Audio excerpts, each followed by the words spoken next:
கணபதி வாமம் செய்து அம்மா அருள்வாக்களிலே வருகின்ற பக்தர்கள் சக்திகளை வைத்து வருகின்ற சக்திகள் அனைத்தையும் வைத்து திருவிளக்கு வழிபாடு செய்து வருகின்ற சக்திகள் அனைவருக்கும் பெண்கள் அனைவருக்கும் இதில் பெண்களில் பார்த்தீங்கன்னா நிறைய ஆலயத்தில் ஒரு தவறு செய்கிறாங்க. சுமங்கலி தான் பூஜை பண்ணணும்னு சொல்கிறாங்க. என்னை பொறுத்த வரைக்கும் என்னைக்கு பெண்ணாக பிறந்தமோ தாய் தந்தைகள் பொட்டு வைத்து பூ வைத்து அலங்காரம் செஞ்சு பார்க்குறாங்க. அந்த தாய் தந்தை பார்த்தீங்கன்னா ஒரு பொட்டு வைத்து பூ வைத்து குழந்தைய ஆசையாக பெண் குழந்தை பிறந்துச்சு, வீட்டில் மகாலட்சுமி பிறந்துட்டா, பெண் குழந்தையே மகாலட்சுமி தான். ஒரு வீட்டுக்கு ஸ்ரீதேவி அந்த மகாலட்சுமி பிறந்துட்டான்னு சொல்லிட்டு ஆசையாக தாய் தாப்பன் பார்த்தீங்கன்னா பெண் குழந்தைய கொண்டாடுவாங்க எனக்குமே. ஆனால் இப்போதான் கொல்லி வைக்கிறதுக்கு ஆண் குழந்தை வேணும்னு சொல்லி ஒரு விஷயம். எத்தனை தான் ஆண் மகன்கள் பிறந்தாலும் ஒரு இல்லத்தில் மகாலட்சுமி ஒரு பெண் பொட்டப்பிள்ளை பிறக்கலையே, பெண் குழந்தை பிறக்கலையே, என்னோட குலதெய்வமே பெண்கள் தான் அப்படின்ட்டு வரவேற்கிற காலம் வரும்.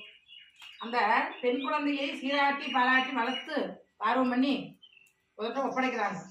அப்போ எல்லாருமே பெண்கள் தான், எல்லாருமே சக்திகள் தான். அப்போ காலசூழ்நிலை காரணமாக காலசூழ்நிலை ஆயிடுச்சு. கணவன் தவறிட்டான் சின்ன வயசுலேயே. ஒரு குழந்தைய கல்யாணம் கொடுக்குறோம். நம்ம பிள்ளைங்க எல்லாமே குழந்தைங்க தான், வயசுலாம் முக்கியம் இல்லை. தன் தாய்க்கு தன் குழந்தைக்கு என்றைக்குமே குழந்தை தான். அது பெரியாகி அவள் குழந்தை பிறந்து அவள் பேர பிறந்தாலுமே தன் தாய்க்கு தன் பிள்ளைங்க பெண் பிள்ளைங்க எல்லாமே குழந்தைங்க தான்.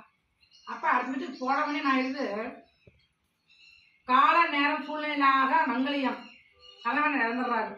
கணவன் இறந்துட்டாங்கன்னு வச்சுங்களேன், அவள் அமங்கலி அப்படின்னு மூளையில் முக்காடை போட்டு உட்கார வைக்கிறதாலலாம் போச்சு. அது அந்த காலத்திலே சொல்லியிருக்காங்க.